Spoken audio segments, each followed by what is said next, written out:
Well, hello, everybody, and welcome to episode 82 of the Unstoppable Entertainment Show, the most comprehensive entertainment news show on the internet. I am, of course, Nate Schaffner, otherwise known as the Unstoppable Nate. How are you all doing? I hope you're doing well, and if not, I hope that this show provides a brief uh, break from whatever it is that you're going through. I hope everyone's doing okay out there. I Before I get started, I just wanted to remind everyone that if you like this show, go ahead and hit that like button, hit that subscribe button, spread the word. Also, um, if you have a comment, a question, or if you like me to talk about certain movies or franchises, you can email me anytime at the address listed in the description of this video. So, with all that out of the way, let's get let's get rolling here. And it seems that the saga surrounding the, I guess now, possible, I mean it's not even certain anymore, the possible Paramount Warner Brothers merger has, I mean, the saga continues. And there's this interesting article on Variety published by Todd Spangler.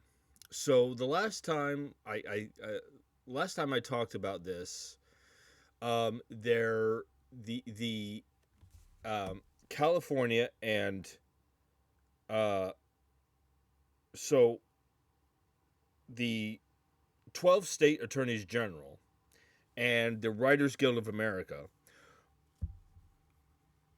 are suing to block the merger. And this article on Variety has some news regarding that antitrust case. And this article says that the judge hearing the antitrust case seeking to block the Paramount Warner Brothers Discovery merger has issued a preliminary scheduling order with a trial set to start in March 2027, which is, as this article points out, considerably later than Paramount was hoping for. Um, Let me see here. Um, so it a little ways down here in this article, excuse me, it says that Paramount had asked the judge to schedule its upcoming antitrust trial in November, while the coalition of 12 state attorneys general suing to stop the deal and the Writers Guild of America asked for a date in April 2027. Now, here's why this is important. And this is what the article says, in fact.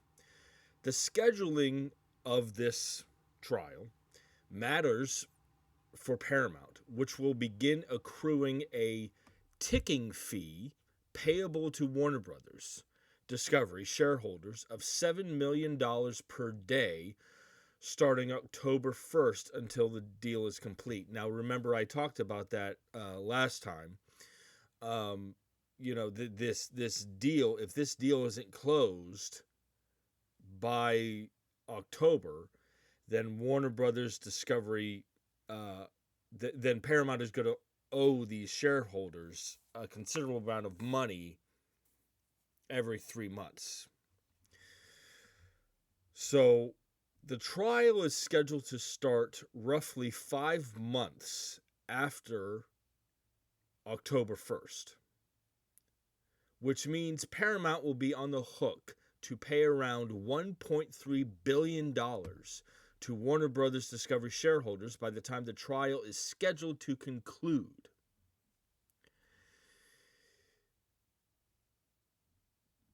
So, here's I've made some notes here because there are many reasons why, to put it bluntly, Paramount is screwed. Um, like this article points out, if the deal isn't closed by October, Paramount will owe these Warner Brothers shareholders a considerable amount of money uh, every 3 months or so.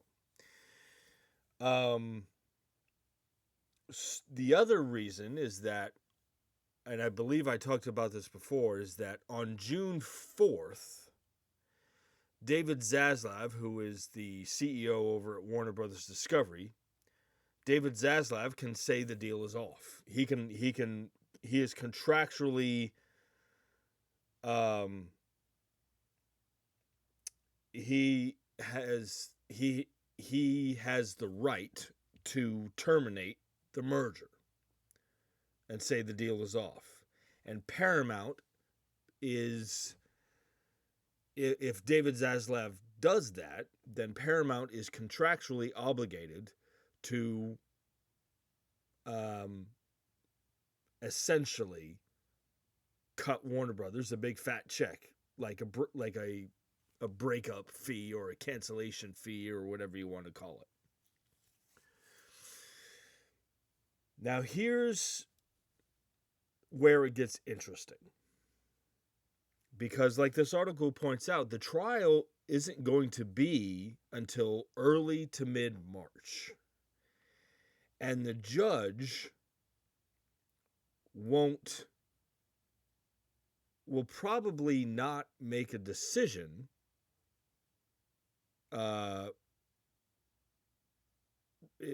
until early to mid-April, maybe May. So you can imagine the amount of money that Paramount is going to owe the Warner Brothers Discovery shareholders. Now here's where it gets really interesting. If this antitrust trial, the coalition of 12 states and the Writers Guild of America have sued Paramount. If the coalition of these states or the Writers Guild of America wins this trial, then it's over. The merger's done. Like it's not going to happen. If Paramount wins the trial, then the 12-state coalition or the WGA can appeal the decision. And the appeal process can last 2 to 4 months. And the 12-state coalition or the WGA, the Writers Guild of America, can also file for I believe it's called a stay pending appeal motion, which means that they can ask the court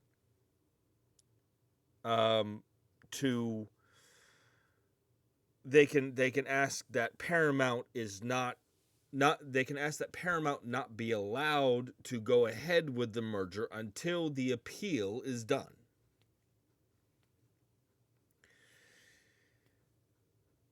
So that all flies in the face. Like, just imagine all of that happening to Paramount. You know, Paramount's going to, it's just going to be a mess. Now, here's another problem.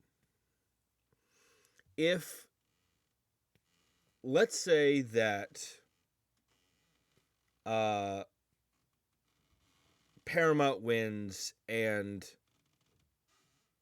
the states or the Writers Guild of America file for the appeal, and they also file for the stay pending appeal.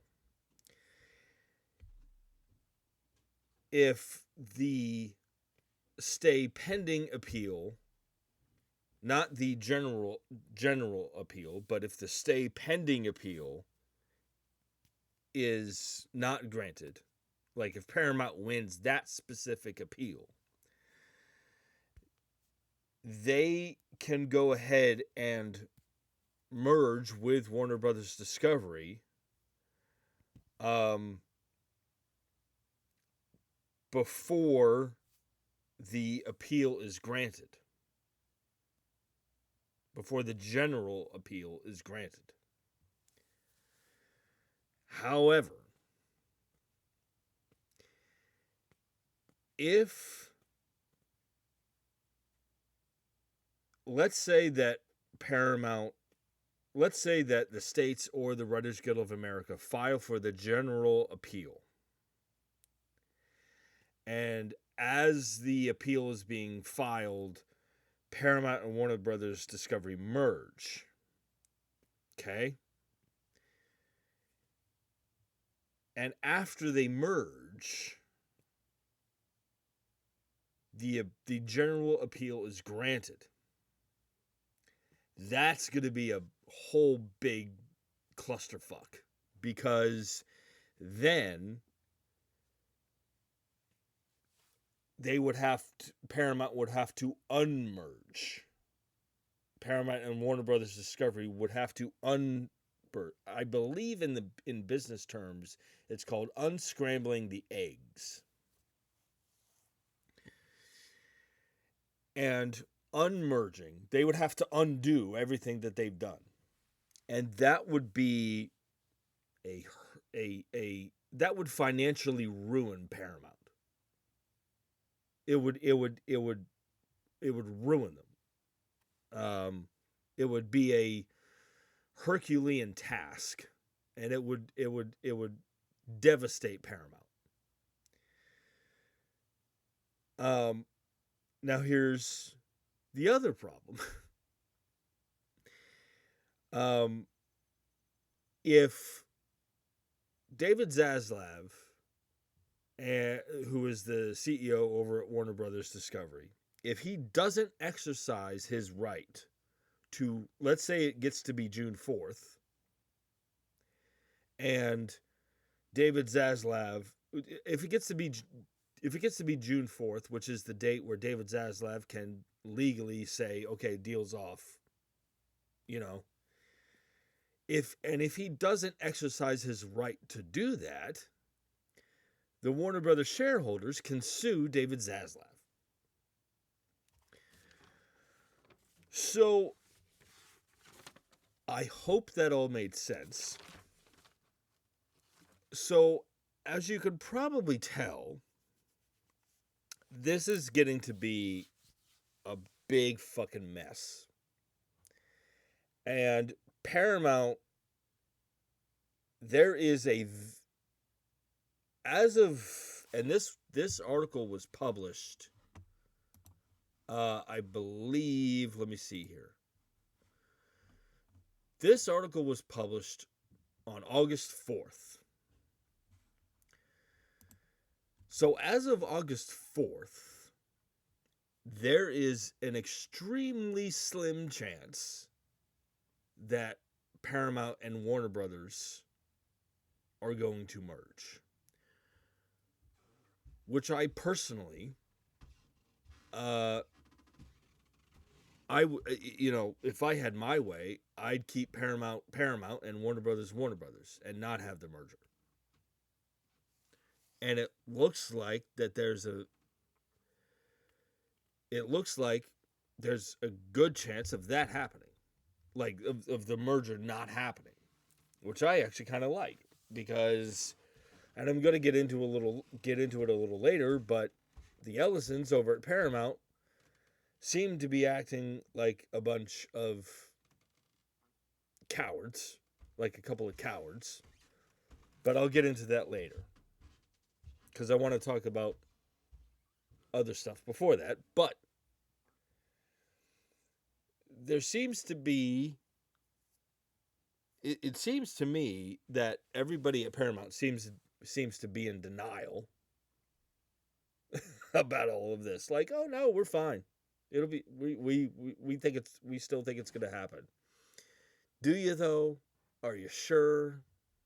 Are you sure? So anyway, I just wanted to keep everybody up to speed on that. And like I said, I want to talk about something a little later regarding the Ellisons over at Paramount. But I just wanted to bring you up to speed regarding the antitrust trial or antitrust case, whatever you want to call it. All right. So let's talk about something more pleasant. So,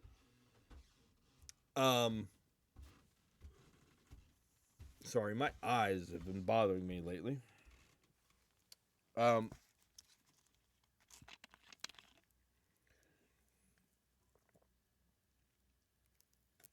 so,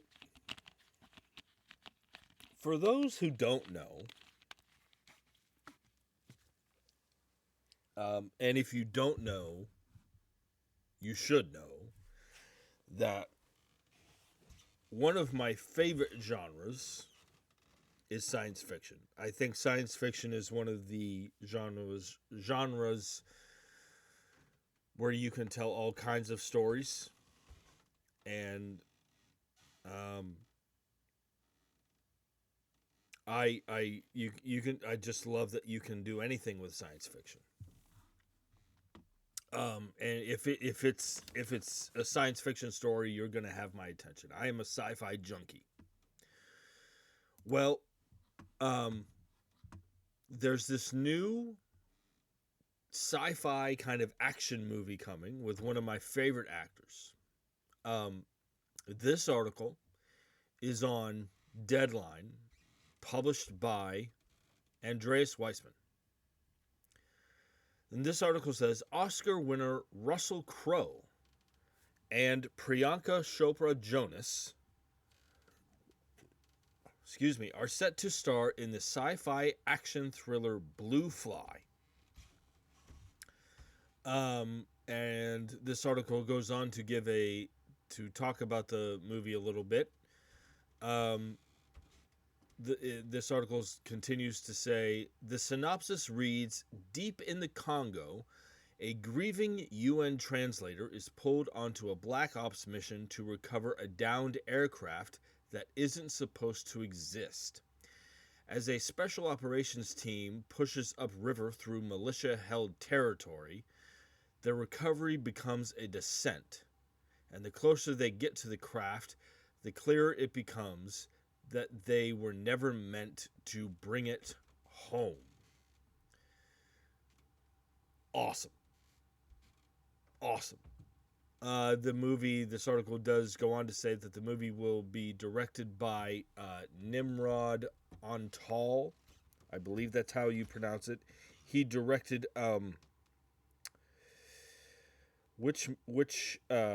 he directed Predators, which came out in 2010, the one with Adrian Brody and Lawrence Fishburne, which I thought was pretty good.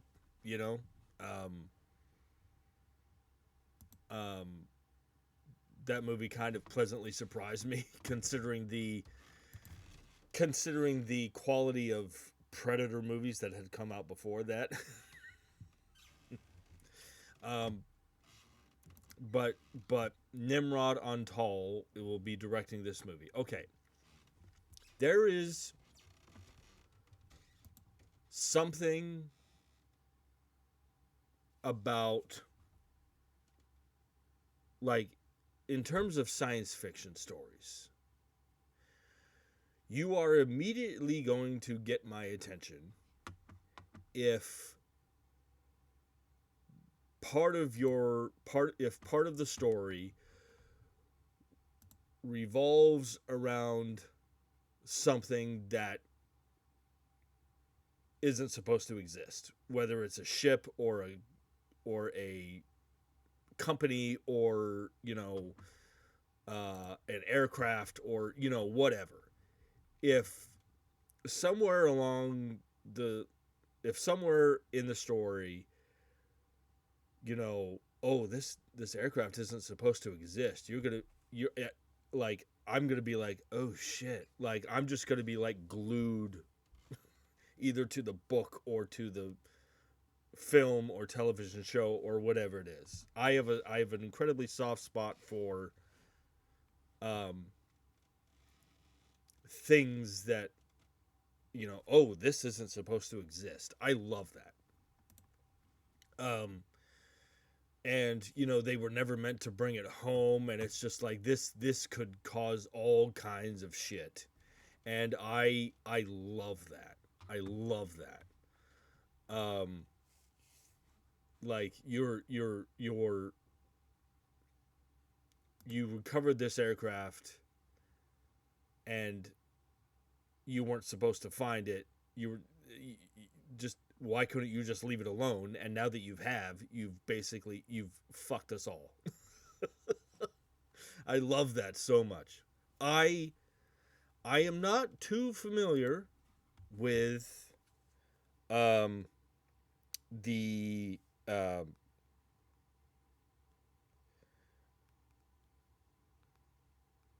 with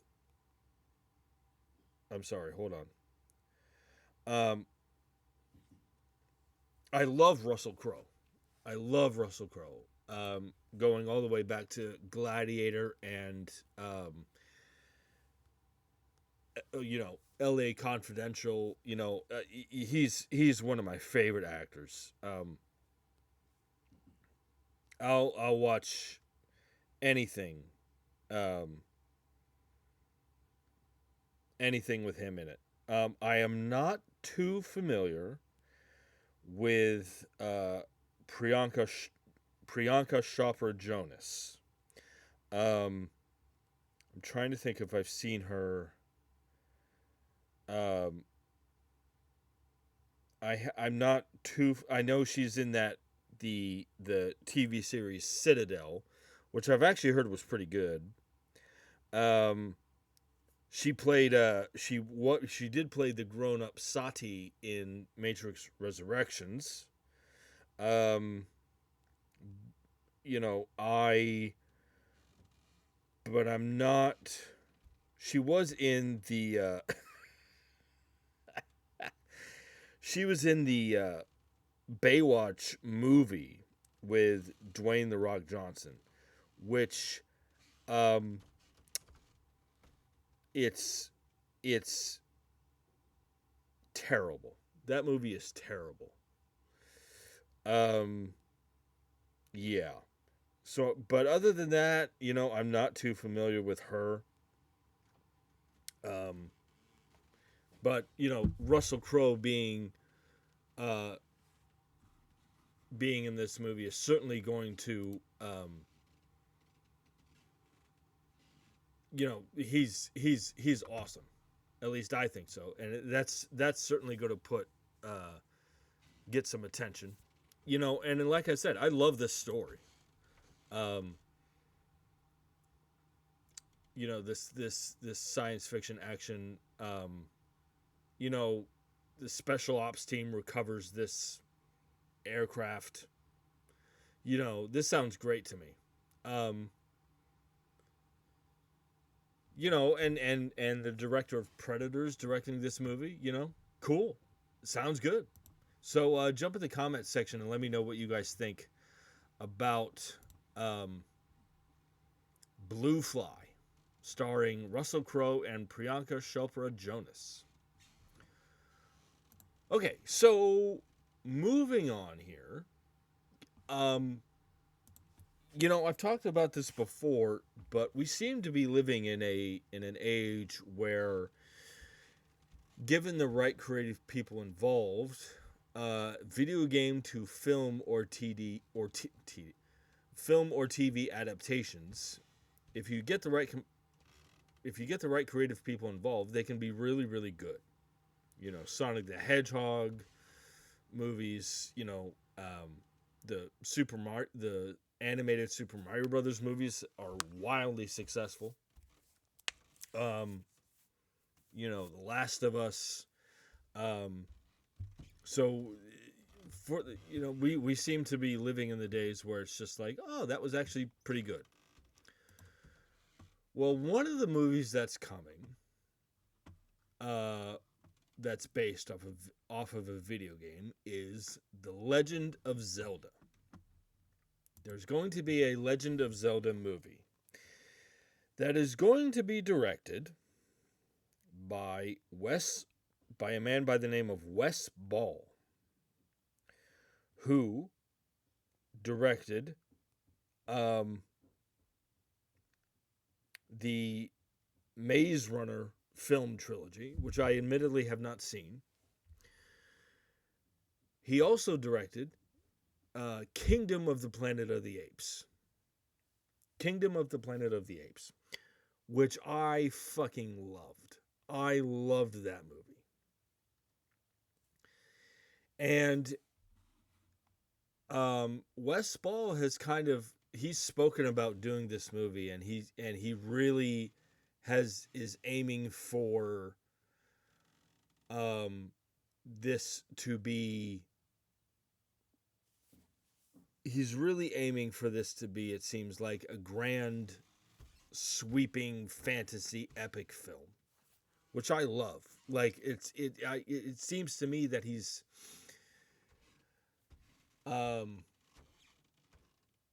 that it's going to be a very earnest and very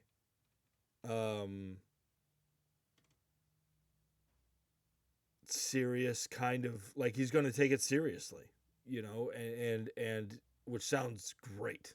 And I think that's what we all want. And there's been some casting news regarding this movie. This article is on Deadline, published by Matt Grobar. And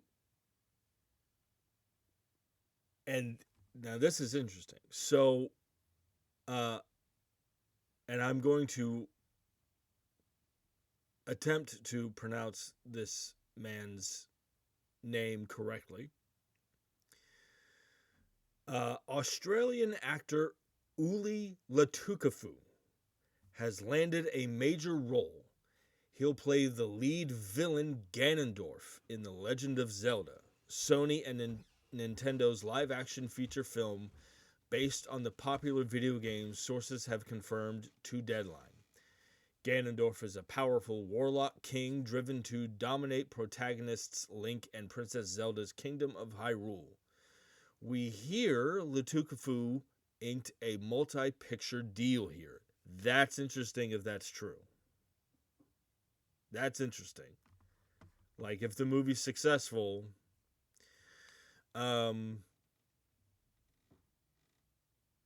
so yeah.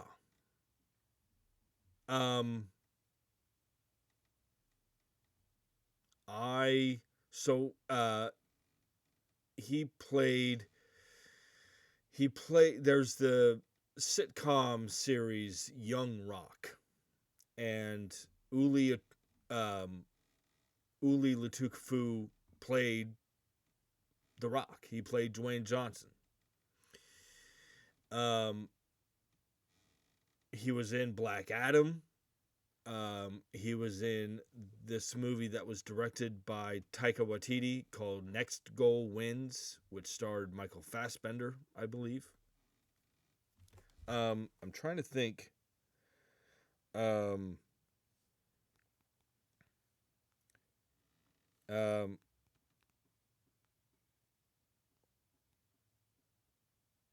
me see here. Yeah.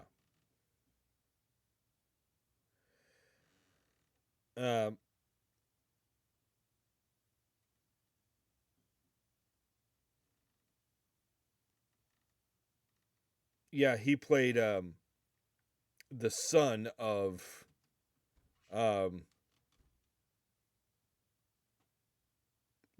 Black Adam.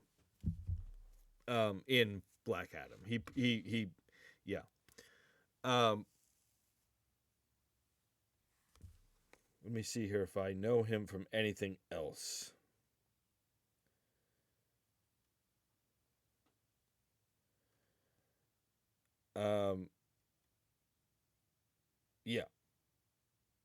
So in the Black Adam movie, when Black Adam's son um, receives the powers of Shazam, he transforms into Uli Lutukafu. Basically, basically. Um, I like this. I mean, I like that. You know, I like that this movie is casting unknowns. I mean, so far the biggest name in this movie is Uli Lutukafu. I love that.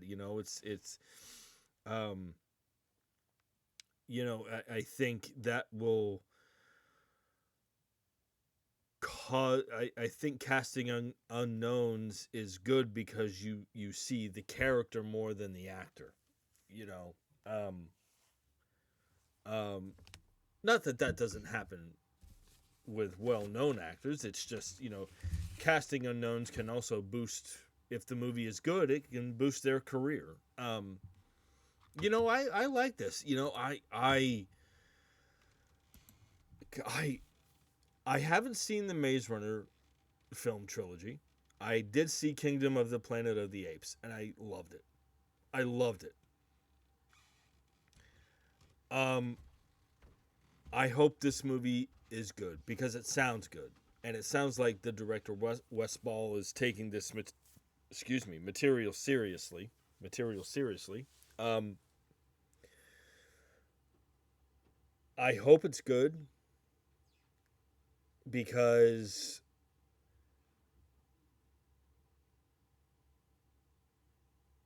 if it's not, Zelda is one of those like um, the Legend of Zelda video games.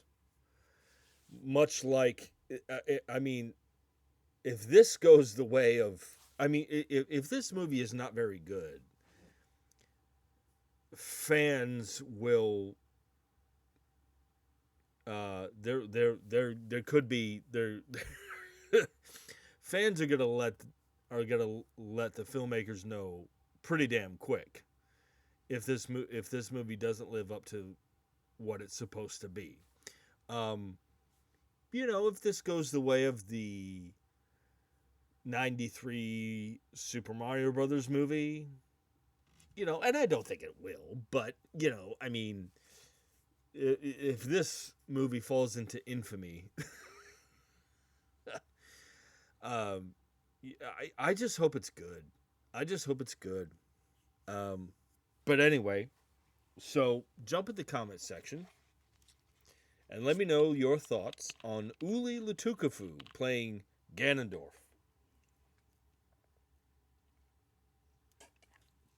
Okay, so going back to the science fiction genre, um, you might recall I've been talking about this movie Starman, which is going to star Brendan Fraser and Jeff Daniels, and it's about this architect of the future who was played by Brendan Fraser, who goes on a historic expedition to Mars, um, and he gets stranded from Earth. Um, and I love Brendan Fraser and I love Jeff Daniels. And there's been some casting news regarding this movie. This article is on the Hollywood Reporter, published by Lexi Carson. This article says Aisling B, the Irish actress and BAFTA TV winner, has joined the cast of Starman, the Hollywood Reporter has exclusively learned. This article does point out that Starman is currently filming in Australia. Um, so, uh, so I'm just gonna um, refresh everybody because the article gives a synopsis here. Um, the film follows Tom Adams, played by Brendan Fraser, an architect of the future who launches a historic expedition to Mars, positioning himself at the forefront of humanity's next great frontier. But when unexpected events leave him stranded millions of miles from Earth, his mission becomes a race against time, driven by survival and love. Uh, Aisling B will play Julia Hanley, a defiant and magnetic Irish photographer who sees past Tom's world changing ambition to the man beneath it, redefining his life through love. Okay, so it sounds like she's going to play the love interest. Aisling B is best known for creating, writing, producing, and starring in the comedy series This Way Up, which earned her a BAFTA TV Craft Award for Breakthrough Talent.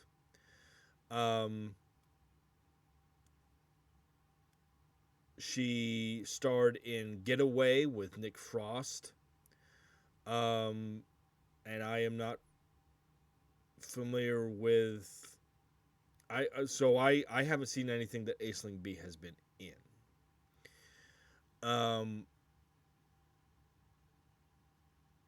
So yeah. Okay, cool. So she's going to be the love interest for this movie. All I can say is, I'm very excited that this movie is currently filming, and we all knew. So the synopsis always read that when Tom Adams, the Brendan Fraser character, gets stranded, his mission becomes about he's driven by survival and love. But I didn't really know what that meant, but now it sounds like, oh, they've cast his love interest. So that's what his race against time is driven by the love of this woman, which sounds typical, but not in a bad way. I am really looking forward to this movie. I'm so excited that it's filming now. I love Brendan Fraser. I love the genre. So, if you've seen any of Aisling B's work, let me know. And what do you guys think about this movie? Jump in the comment section and let me know. Okay, so this next bit of news just had to make me laugh.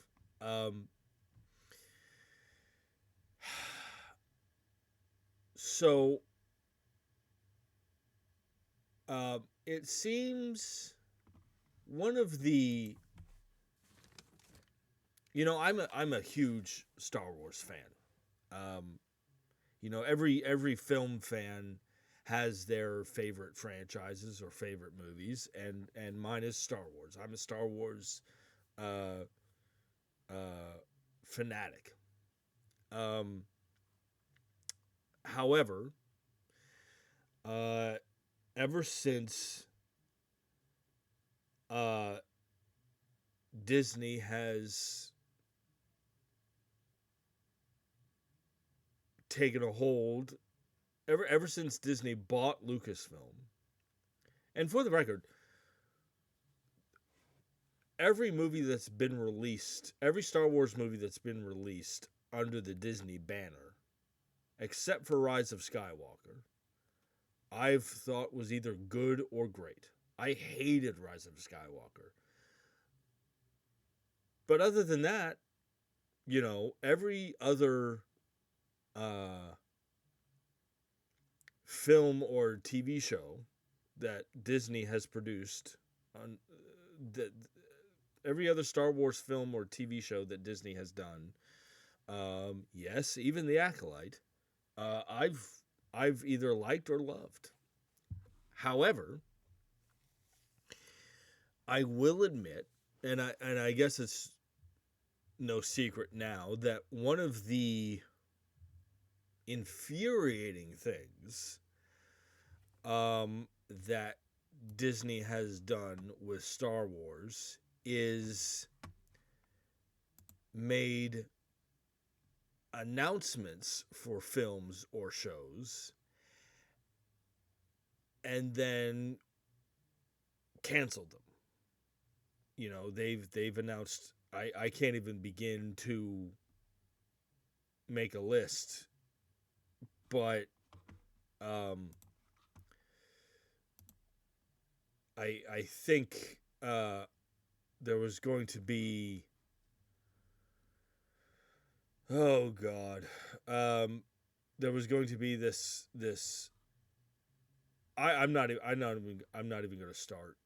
But there have been countless film and TV Star Wars. There have been countless Star Wars film and television announcements that have simply fallen through, or they've been canceled, and that's infuriating. You know, like just give us something. Just announce like something. Just announce something and then give it to us.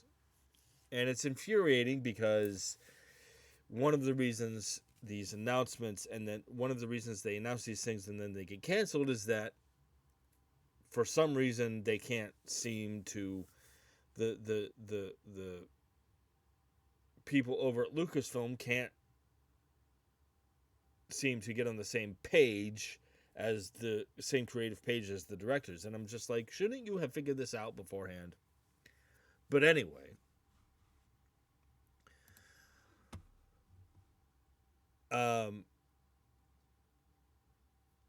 one of the there was, and I'm not sure that this is even news, but I just wanted to talk about it. There was an unannounced theatrical Star Wars movie. It was never announced, but it has because it was unannounced, it has quietly joined the list of Star Wars films that we're not going to see. So there was this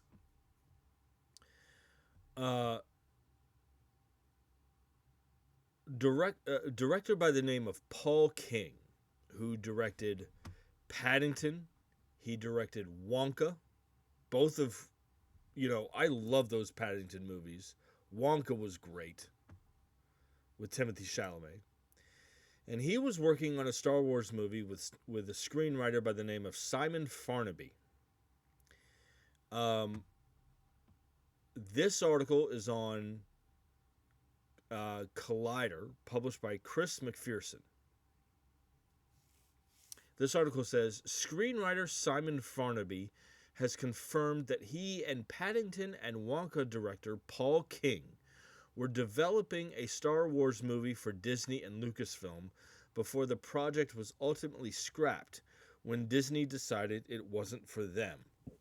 Excuse me. Farnaby and King's screenplay was based around a robot character rather than an established character from the franchise, which made Disney think it would be better suited to another project instead.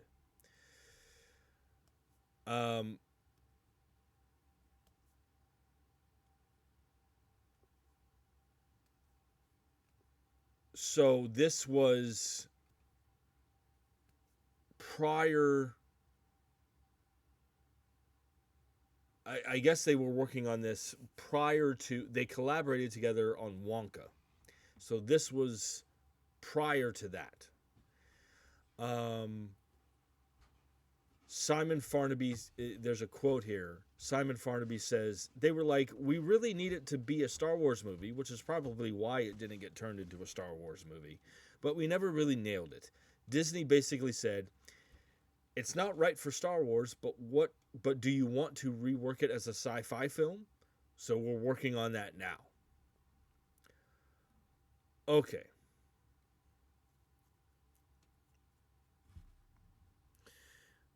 I have a couple of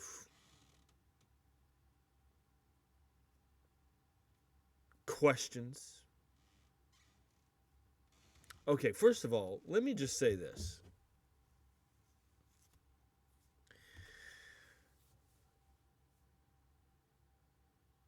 I am the type of Star Wars fan that if if if if a creator or creators or storytellers decide they want to tell this kind or this type of Star Wars story,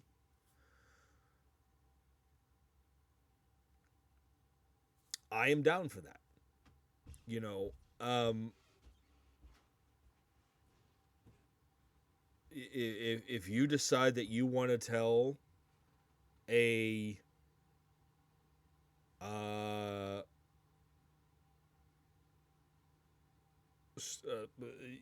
an acolyte type of story, go ahead and do that. If you want to tell a uh, Book of Boba Fett type of story, go ahead and do that. Um, I don't think that you can just slap the Star Wars name on anything, though. I do think that there has to be some kind of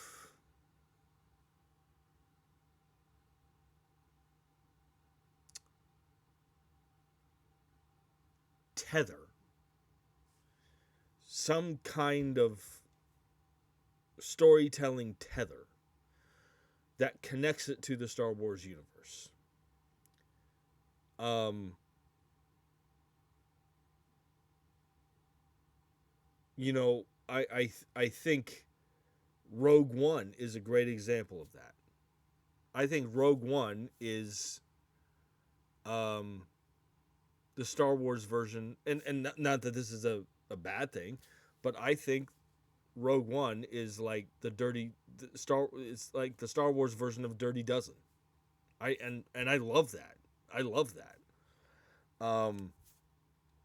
But I am the type of Star Wars fan like, oh, we want to tell a story about Obi-Wan that's halfway between Revenge of the Sith and A New Hope. Okay, that sounds great.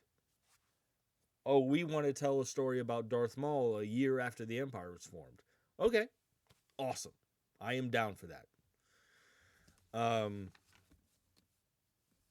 as long as there's some kind of, because Star Wars is very much its own genre. I think it's its own. You can clearly tell there has to be some kind of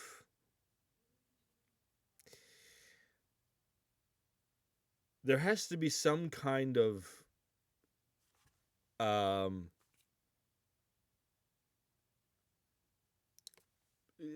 there has to be something in it that you can tell that you're watching something Star Wars related, right? Um Now, I will say that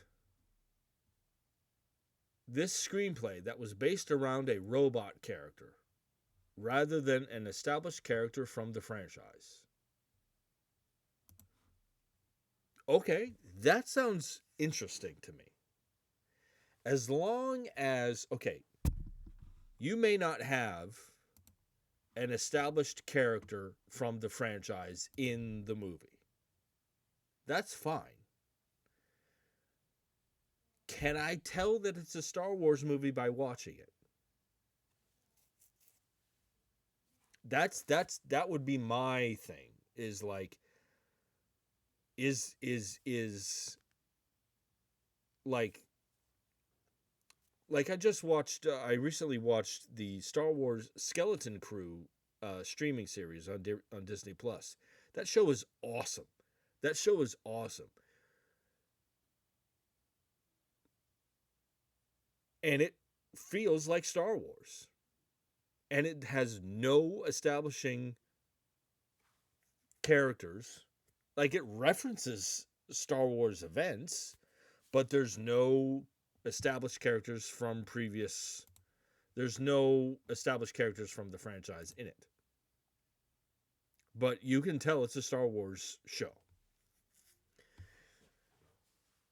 This idea of a screenplay a Star Wars screenplay based around a robot character rather than an established character from the franchise.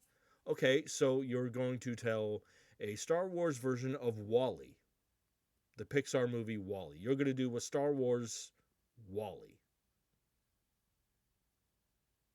Great. That sounds awesome. Like, I would love to see that. Mostly because I love WALL-E is a great movie. I would love to see like if you like, and I'm not saying they did this, but if you gave me like a 2 hour long, like a Star Wars movie revolving around BB-8 or R2-D2, I would watch the hell out of that because I love those I love those droids. I don't think I could stand a 2 hour movie around C-3PO, but that's I don't think that would be very I think that would be a little unbearable. Um, but okay, you want to tell basically a Star Wars version of WALL-E. Okay, as long as I can tell, as long as I can watch that and be like, oh, I'm watching a Star Wars movie. Okay. That's interesting to me. There's so many creative things you could do with that. This idea of, you know, the screenwriter Simon Farnaby says that Disney basically said it's not right for Star Wars. Who are you to say that? Like, okay, what is right for Star Wars? Like, I understand that there are legions of fans out there who want Star Wars to be a certain way. I don't understand that mentality at all. Like, to me, Star Wars is its own genre. As long as I can tell, or as long as there's certain design, like uh the the way the costumes, the way the sets are designed, the way the ships are designed, as long as I can tell that it's a Star Wars film or TV show, I'm good. Like it's not right for Star Wars. Who are you to say that? Like, okay, then what is? You know, like Andor, the Cassian Andor prequel show to Rogue One. Andor is great. But and I don't mean this in a negative way, but like it's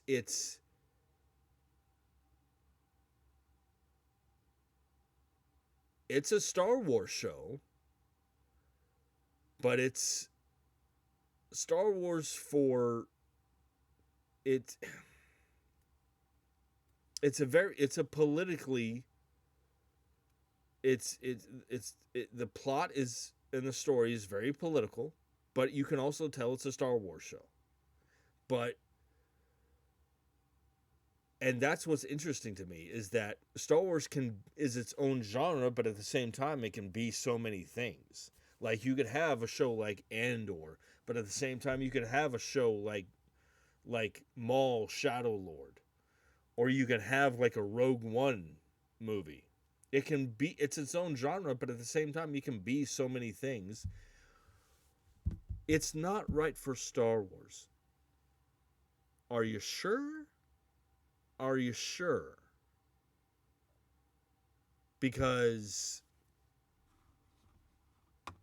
like, who are you to say that? Like, who are you to say what is right for Star Wars? Now, that may just be my thinking, because I'm the kind of Star Wars fan, like, if that's the story you want to tell, as long as I can tell that it's Star Wars related, you've got me. You've got my attention. And that's honestly, going back to Andor, that's one of the reasons I loved Andor, was because it was a kind of political. It was I'm trying to think of the right phrase. Um,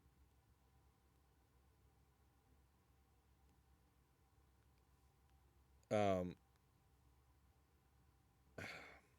it's spy thriller. That's what I was looking for. It's a spy thriller show set in the Star Wars universe. You can tell that it's a Star Wars show, but it's also this very extremely well written spy thriller show. I don't understand this mentality of it's not right for Star Wars. I don't get that. I Because I guarantee you this. So they were like, it's not right for Star Wars, but do you want to rework it as a sci-fi film? If I see this film and I'm like, that could have been a great Star Wars movie, I'm going to be a little irritated. But it just bothers me, this whole mentality, like it's not right for Star Wars, or that's not Star Wars. And I'm just like, are you sure? Are you sure? Like, what is, when you think of Star Wars, what, I think of uh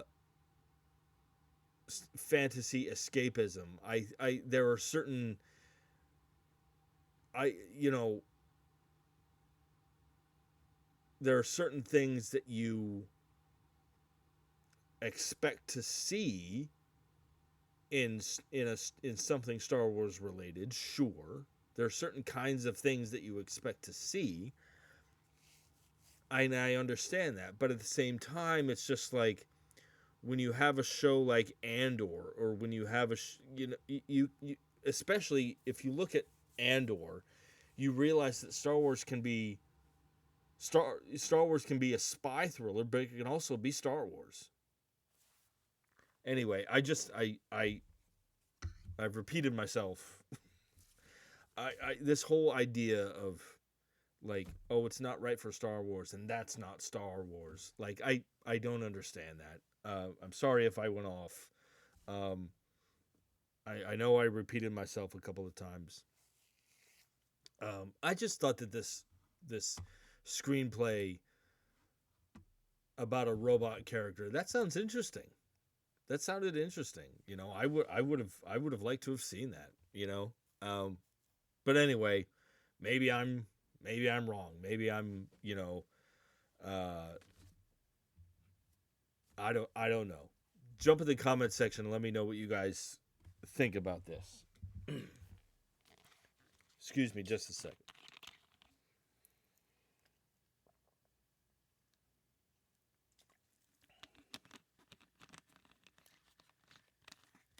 Okay. So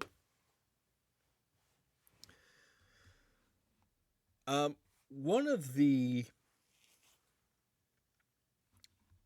there was this movie that came out in 2019 called Crawl, which was this kind of, not really, it was a survival horror film, in which this uh,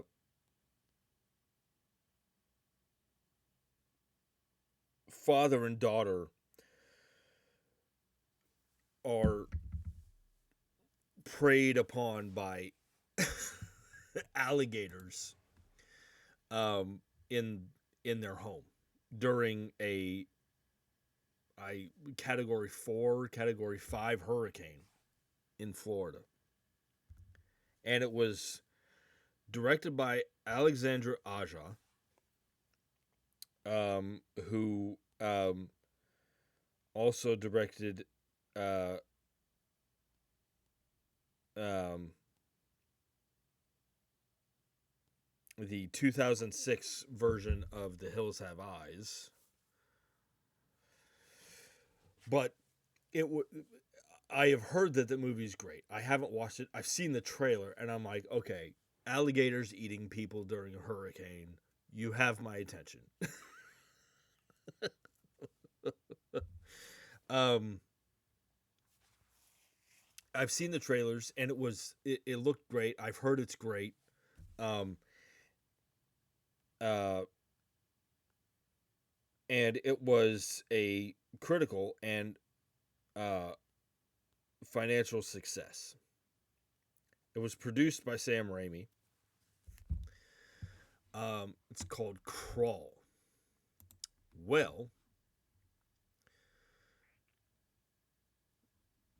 there's evidently going to be a sequel to Crawl. uh, this article is going to is it, this article is on CBR, published by Lee Freitag. This article says it's official. The sequel to Crawl, the well-received Sam Raimi produced horror hit from 2019, is finally getting produced.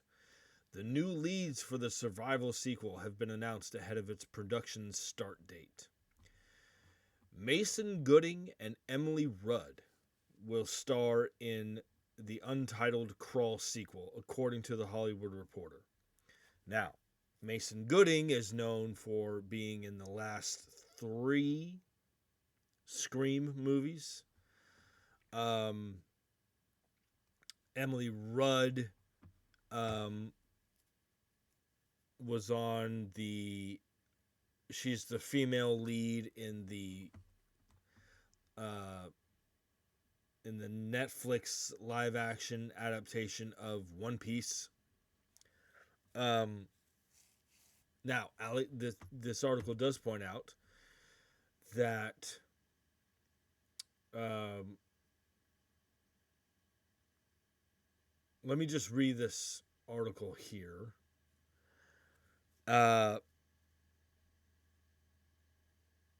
Mason Gooding and Emily Rudd will star in the untitled Crawl sequel, according to The Hollywood Reporter. And this article goes on to say that Alexandra Aja directed the original Crawl. He is back as director for the sequel.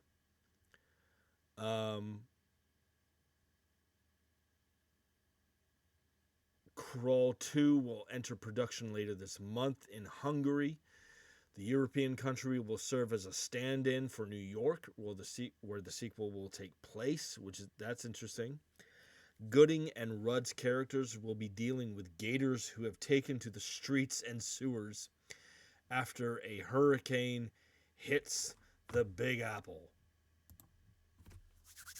Yes. Yes. Look, okay. Anytime you have a movie where animals are eating people, you're going to have my attention. I don't know what that says about me, but I get some twisted satisfaction out of seeing animals, creatures devour people. You know, yeah. Um, I need to watch Crawl. I need to watch the first one because it looks great. Um, and I like Mason Gooding from the Scream movies. And I really enjoyed. Well, I haven't seen Scream 8. Um, is it Scream 8? The most recent one. I haven't seen the most recent one, which considering what I've heard about it, is probably a good thing. Um, but I've enjoyed the Scream movies that Mason Gooding is in. So I think, and he's good in those movies. So I like him. I hope this is good. I'm glad that Alexandra Aja is returning to direct this movie because it was a huge hit. Um, and yeah, so I'm excited. I need to watch the first one. Um, yeah, Crawl 2. Just call it Crawl 2. Just do that. It'll be great. It's fine. So jump in the section. Jump in the comment section and um, um, let me know your thoughts on a sequel to Crawl. And if you've seen Crawl, what did you think? Okay. Um, moving on here. Okay. So,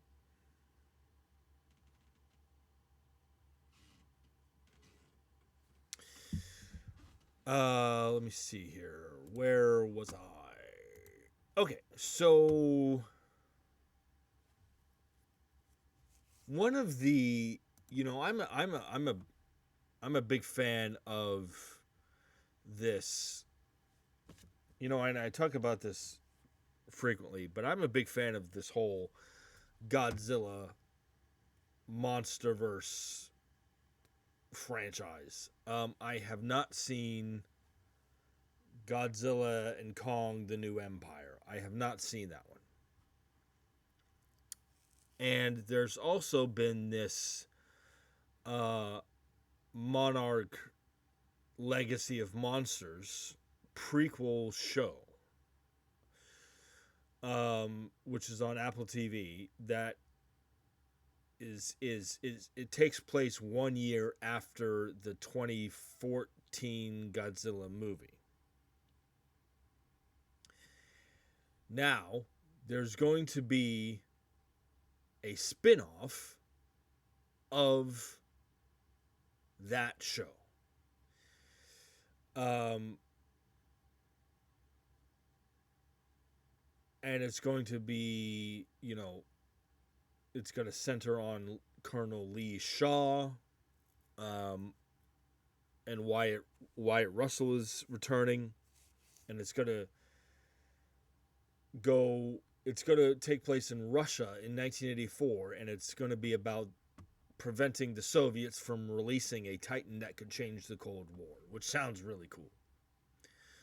And now we've had some more casting news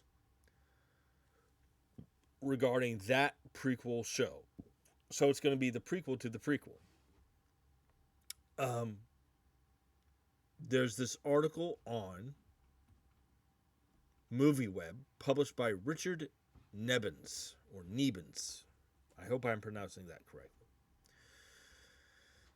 A little ways down here, it says that Deadline reported that Legendary Entertainment and Apple TV cast Connie Nielsen and Stana Katic for roles in the upcoming MonsterVerse spin-off series. This did not come with any information on either actress's role in the show.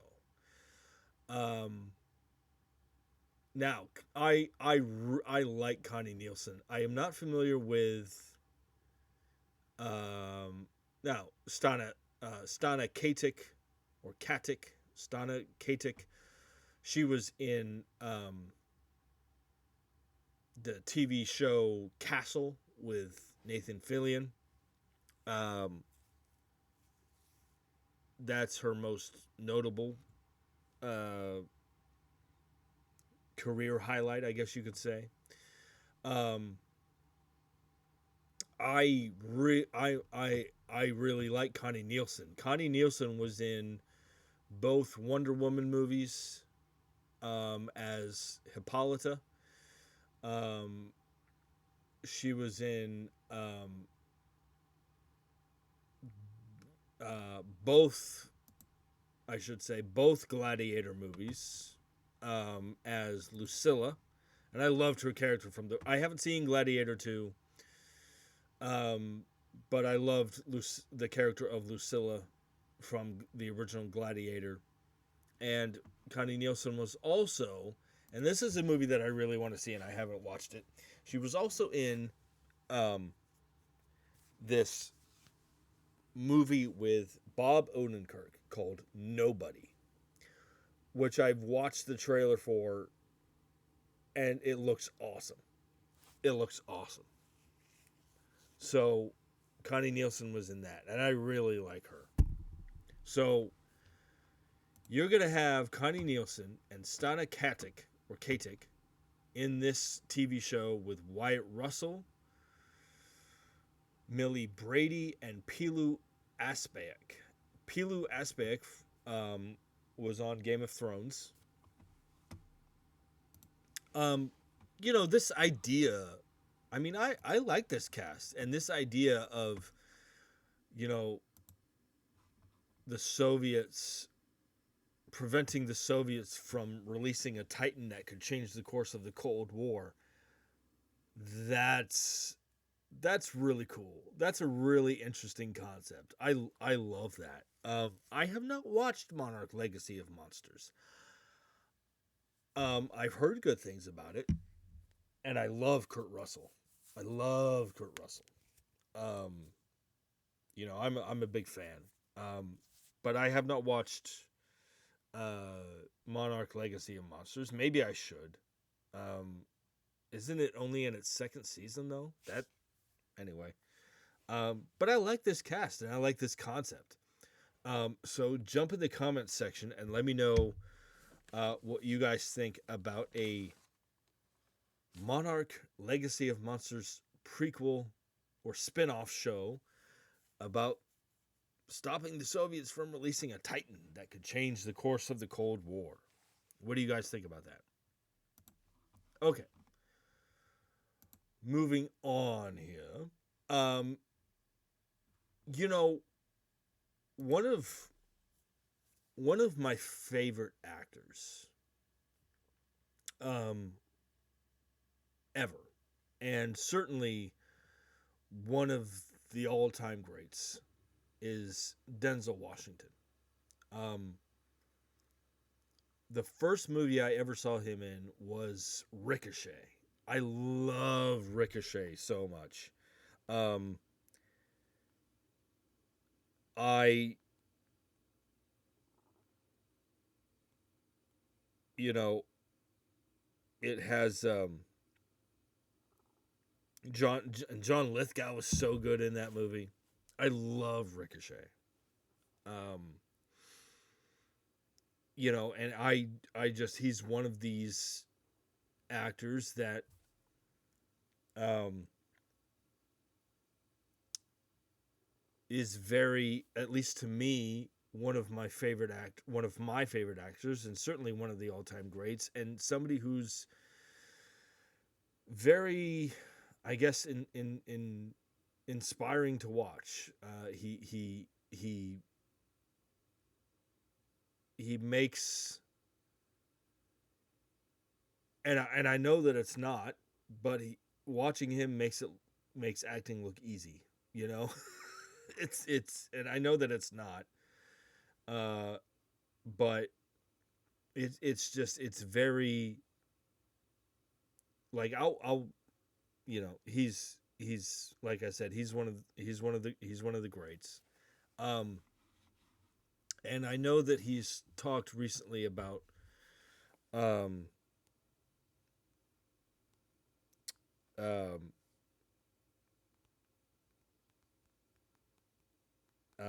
hold on, I'm so sorry.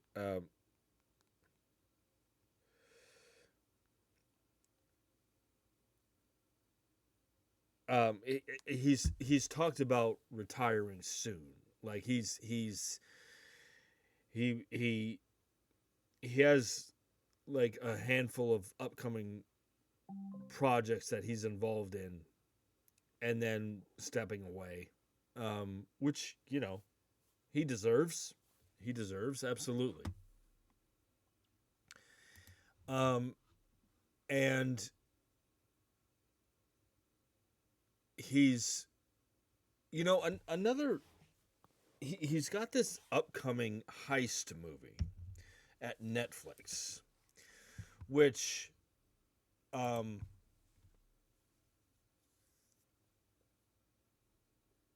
you know, I have I've seen maybe 9 or 10 Netflix original movies that I thought were good, and I know that's my personal opinion. Um, but you know, if it's got certain people involved, I'll watch it. And he's got the Denzel Washington, uh, and and he's got this upcoming heist movie at Netflix, and there's been some news regarding its release. This article is on Screen Rant, published by Jeff Dodge. And this article says the upcoming heist movie Here Comes the Flood, starring Denzel Washington and Robert Pattinson, has been delayed. Um,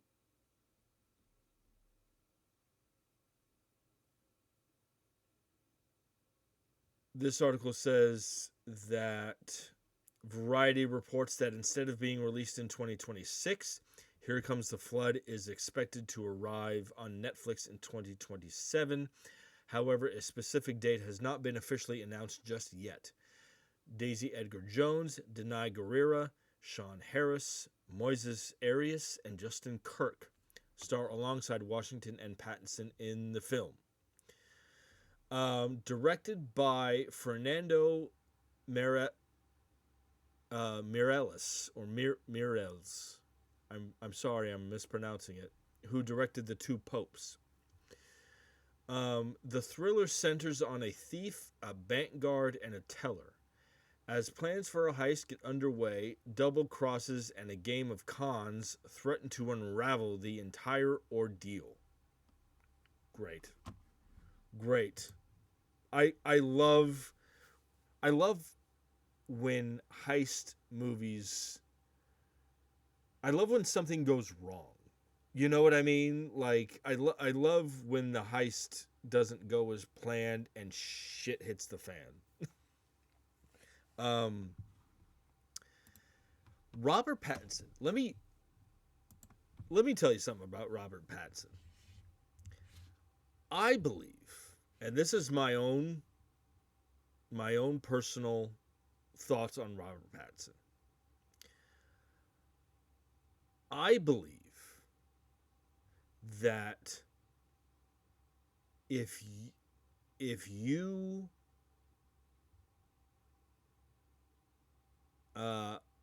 judge Robert Pattinson's acting talent, if you're judging his talent solely based on the Twilight movies, I think that's incredibly unfair.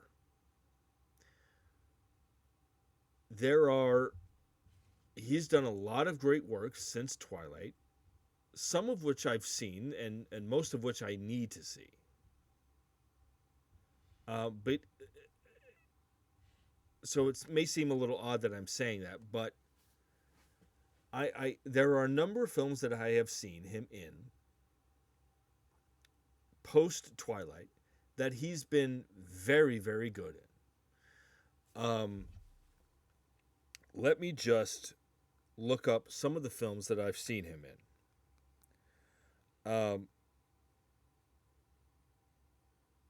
And again, these are movies that have come out since Twilight. Um,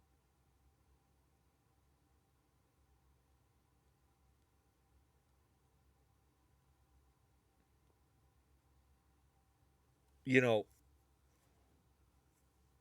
I've seen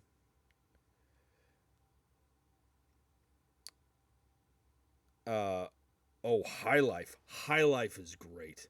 High Life is so good. Um, The Lighthouse. Tenet. Tenet was a very good movie, and he's fantastic in the movie.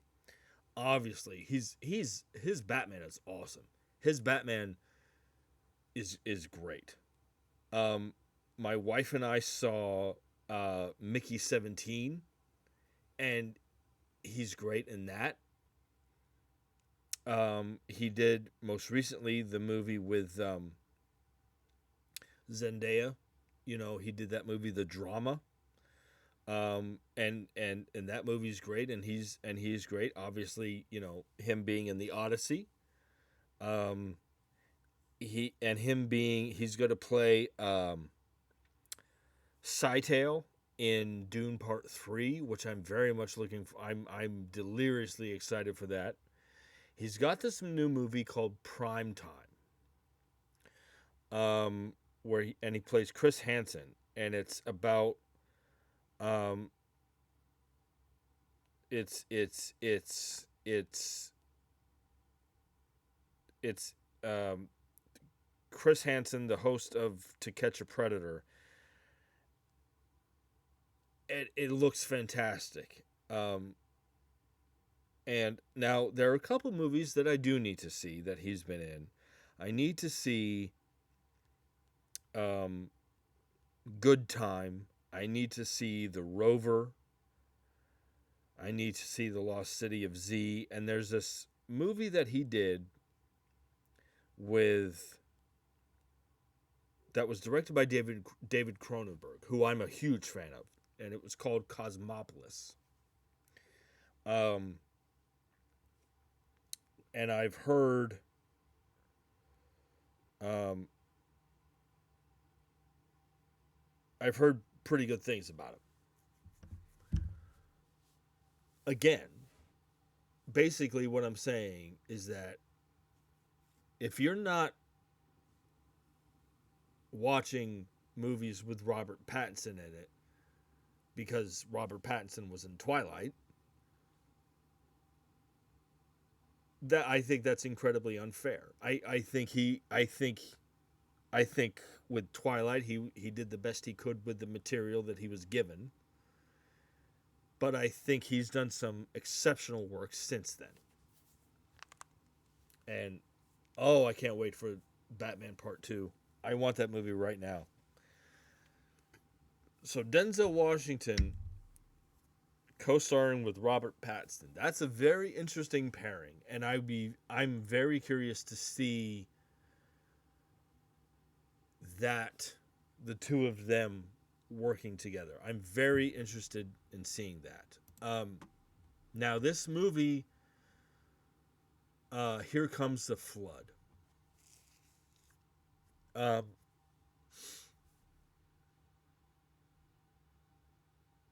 I it does not say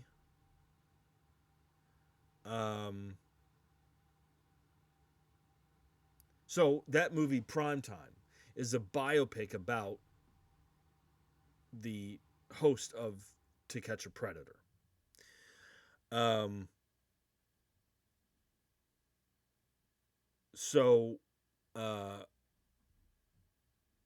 it does not say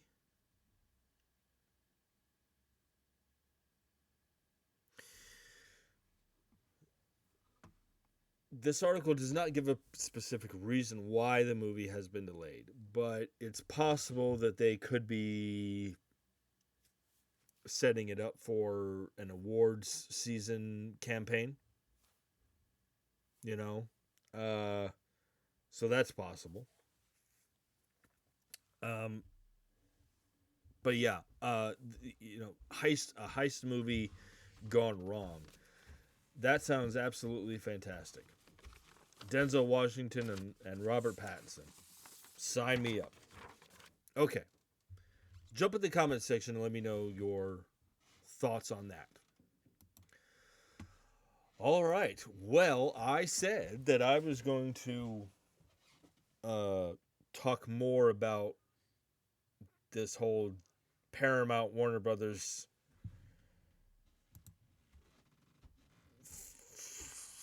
fiasco, whatever you want to call it. I said that I would talk a little bit more about it, and I would. I just wanted to give people a break because there's only so much of this that you can take. I know that. And there's only so much of this that I can take. Um, so this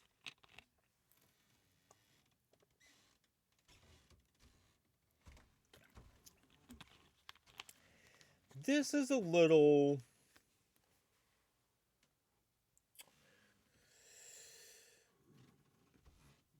I'm just gonna read this. Read this here. David Ellison. David Ellison, who is the um,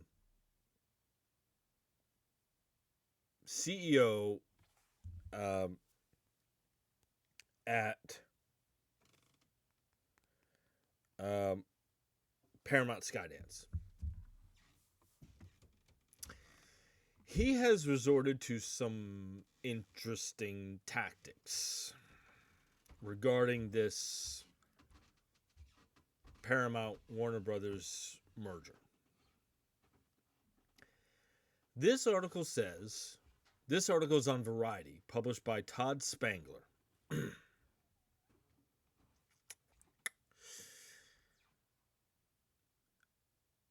um, I'm just going to read this here to let you guys absorb this, and then I'm going to give my thoughts on it. This article says David Ellison is eager to reach a swift resolution in the antitrust case filed by 12 states seeking to block the Paramount Warner Brothers Discovery merger. And in a move seemingly aimed at gaining leverage in the showdown, he's prepared to start moving Paramount out of California as soon as October, unless the merger is resolved through a settlement with the state's Attorney General, Rob Bonta, Variety has confirmed. Again, this article is on Variety, published by Todd Spangler. Ellison told Paramount senior execs last week that he will relocate Paramount's operations outside of the state of California if the deal doesn't close by September 30th, sources confirmed to Variety. The final hurdle to closing the Paramount Warner Brothers Discovery merger is the state's antitrust case. Therefore, if Bonta, who is the state's attorney general, if Bonta does not agree to negotiate a settlement in the case by then, the company will begin the process of exiting California starting October 1st. Ellison told his team the Paramount Skydance board has approved the move. Paramount declined to comment. Ellison's threat to relocate Paramount in retaliation for California's Bonta leading the charge to kill the Warner Brothers Discovery deal, a move that would include much of its studio operations over time, was first reported by industry newsletter Puck. In response, Bonta called Ellison's planned exit from the state a quote-unquote an attempt to blackmail the state into letting an illegal deal through, unquote. Paramount has lost the plot as it continues to lose in court, the Attorney General wrote in a post on X, on Twitter, X, whatever you want to call it. It didn't work the first time, on the eve of our July lawsuit, and it won't work this time. Bonta has not publicly said what concessions from Paramount Warner Brothers Discovery he would consider acceptable enough to take the lawsuit off the table. But the Democratic Attorney General has said any remedies would need to be structural rather than behavioral.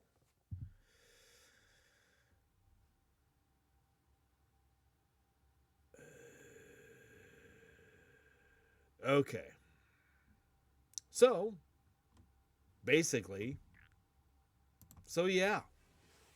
If this deal doesn't go through, I'm going to move Paramount out of California, where it's been for only, I don't know, what, over 100 years?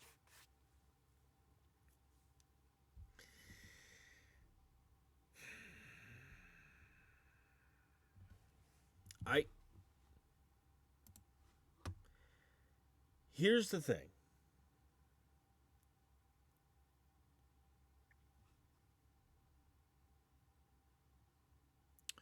Um, so if this settlement doesn't go through, David Ellison is going to start moving Paramount out of California. This is petty. It's cowardly. And it's blackmail. And let me tell you something. With this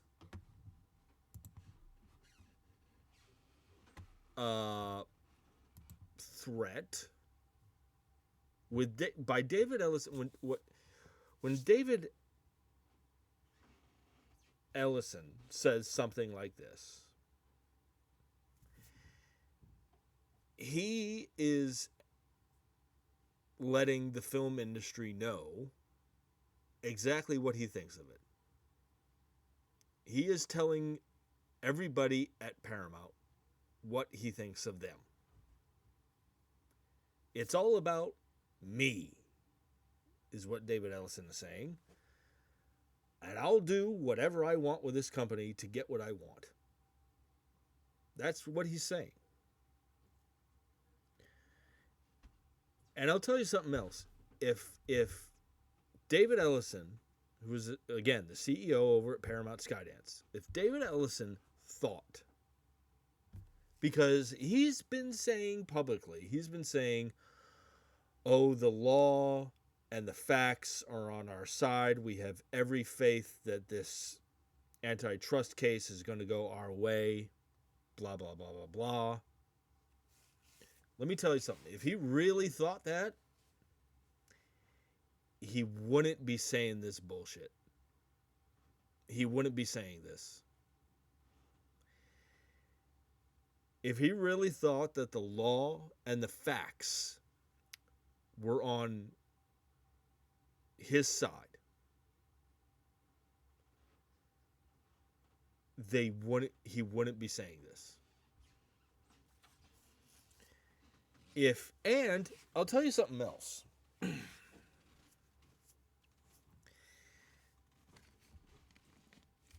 If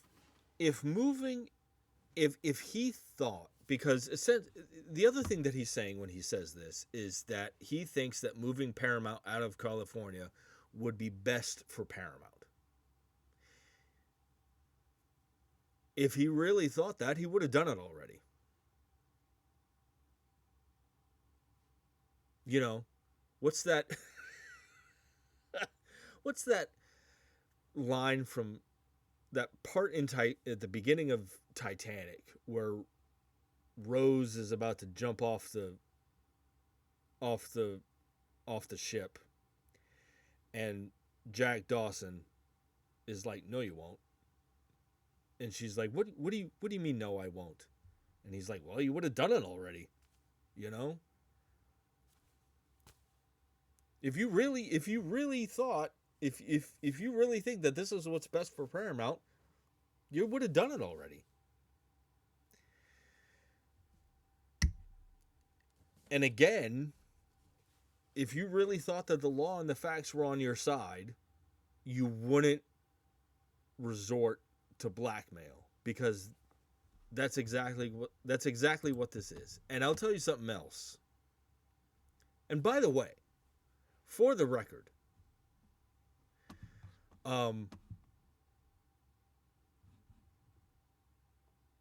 this state's Attorney General Rob Bonta, who was the Attorney General in California,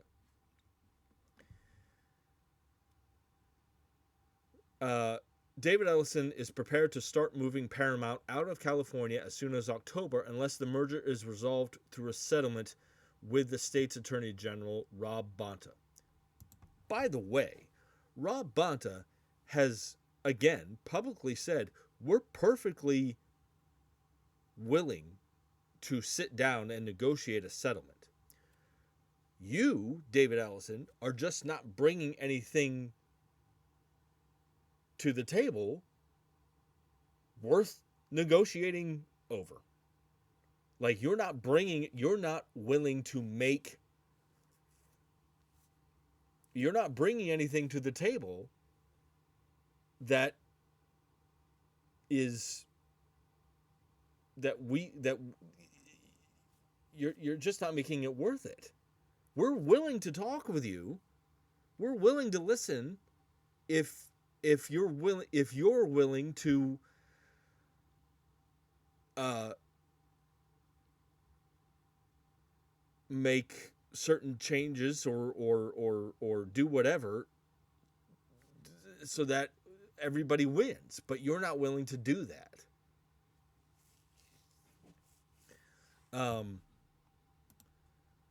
And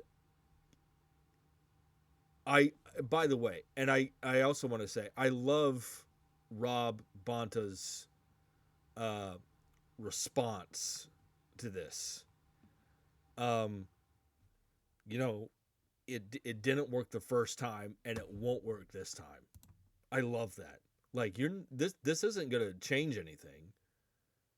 We're not gonna settle just because you threatened to do this. And again, you would have done it already. You know, and also, you know, again, you're telling the entertainment industry, the film industry, you're saying by threatening to do this, by saying you're going to do this, you're telling everyone in the entertainment industry that it's all about you, David Ellison. That's exactly what you're fucking doing. And if you do this, and again, if he really thought that this is what was best, he would have done it already. But if he does this, no one is going to want to work with you. And no one, there will be consequences.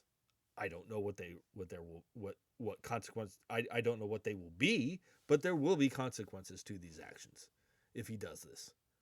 And no one's going to want to work with you at all. This is petty. This is blackmail. This is childlike behavior. You know you're in trouble. You're just not willing to admit it. Just back out of the deal and it'll all be fine. You know, stop lying to yourself. This is such petty bullshit. You know, it angers me, but I also have to laugh because it's like, you know, really you're threatening to do this? Because like the reason you're threatening to do this is because you know you're probably gonna lose this trial. You know, so I just wanted to talk about that for a minute. and it's just like what really you're okay. You know, I mean, you're Paramount's only been there for over 100 years, and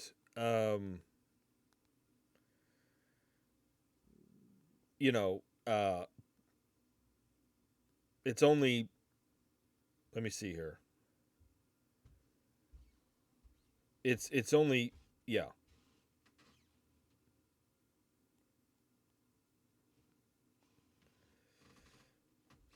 Um, yeah. I don't know what else to say. I find this to be extremely petty and it angers me and I also have to laugh. Um, but jump in the comments section and tell me what you think about this. I would love to hear your thoughts about this. Okay, one more bit of news here.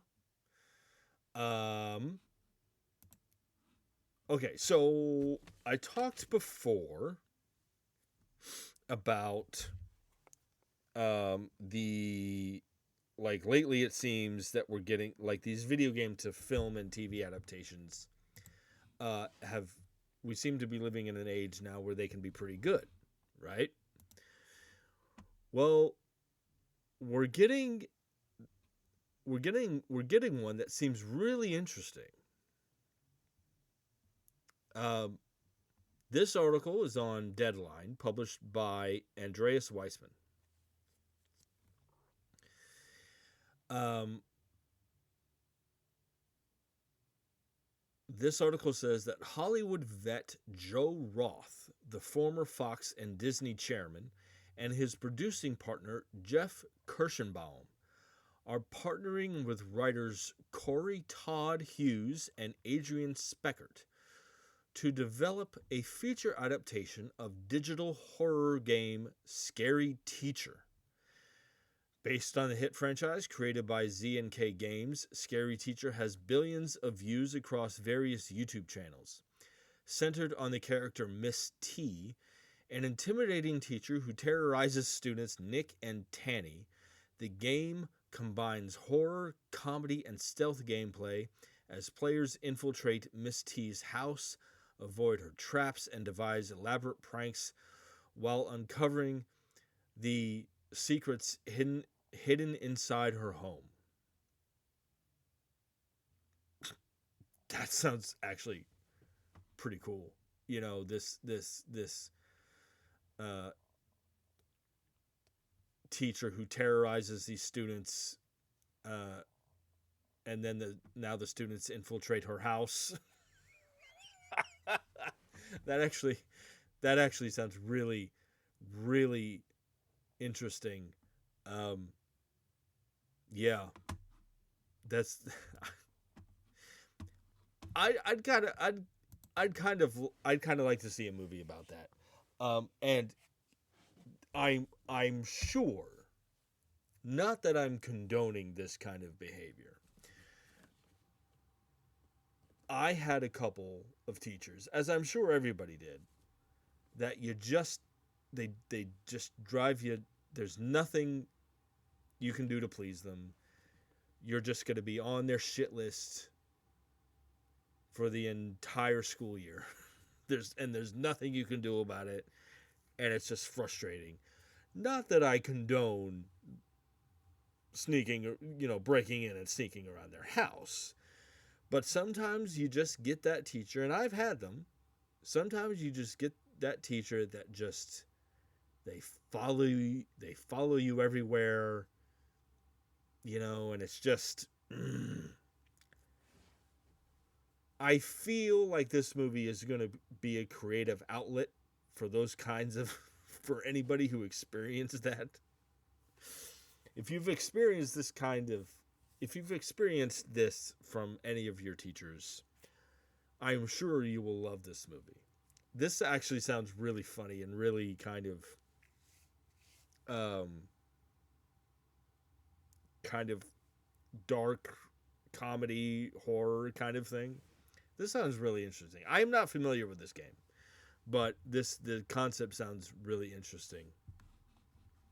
Let me see if there's any more information. Um,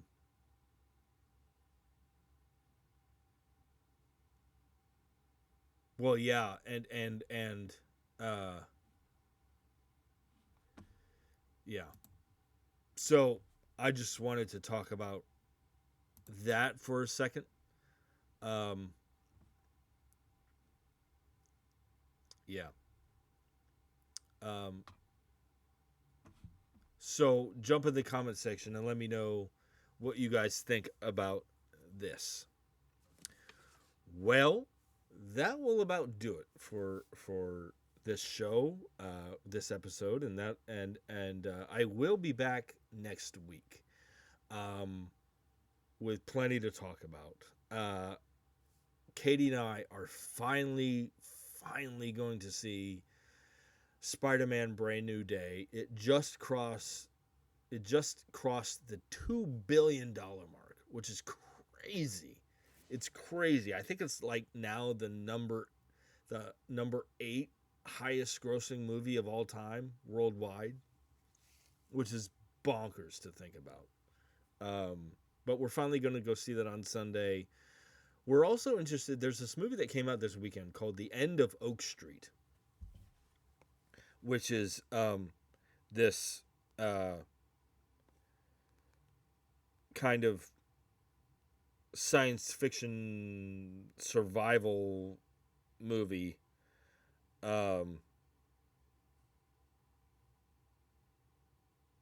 That it has Anne Hathaway and Ewan McGregor, both of whom I'm a big fan of, and it looks great. And again, being a sci-fi junkie, uh, you if you watch the trailers for The End of Oak Street, I am down for this movie. I am, sign me up. I don't know when we're going to see that, but that's going to be the next movie we see after Spider-Man. So I will be back next week. I hope you guys enjoyed the show today and continue to enjoy the show in the future. As always, if you like this show, go ahead and hit that like button, hit that subscribe button. And if you would like me to talk about certain movies or franchises, you can drop a comment. You can email me. Yeah. So I hope you guys have a good rest of your day. And until next time, I'll see you at the movies.